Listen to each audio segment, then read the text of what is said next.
really hard to work in a male-dominated industry because you have to overcome quite a little bit of biases. And I hear a lot of stories from other colleagues as well that if you are in a studio and there's one female engineer and one male engineer, people tend to pick the male engineer over the female one, even though the female engineer is much more experienced. And I think this is a very quite common and repeating theme. It is something that could be quite frustrating for the people who had poured their soul into being a good producer.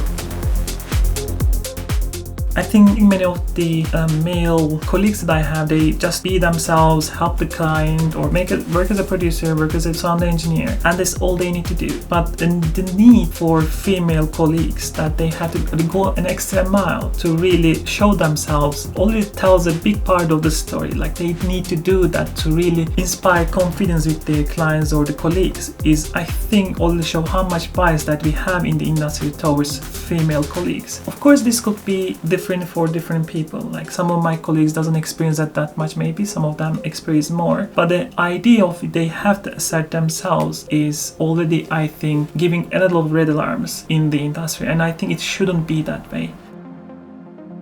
One of the problems that I've seen up to now, especially until I will say Me Too movement, a lot of female producers, artists, content creators, people in the industry, they were scared. They were scared that they will lose their job if they talk about what happened to them. They were scared that they will be like shamed, or they will be losing their confidence, or how much other people trusted them. So they really scared to talk what type of biases they were fighting each and every single day.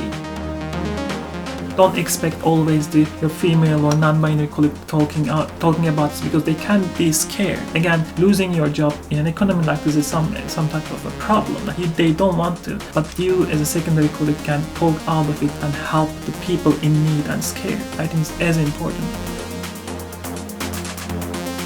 People always need role models. Like if you take a look at a technical example, now there are more and more female people or producers or DJs or musicians coming in, and they become the more role model of the upcoming generation. It's really easy not to see the positive things that are happening in the industry as well. Us sitting here as two female producers trying to create a track to be released in a full female EPs, and one of the really good examples. And this whole event, this whole organization is driven by another male colleague who is really open to help and really understands the problem. And I think a really perfect example that as long as the problem is visible, there are a lot of good people in our industry as well who are really willing to take that extra mile to help us. And I think it's a very positive and encouraging thing to see.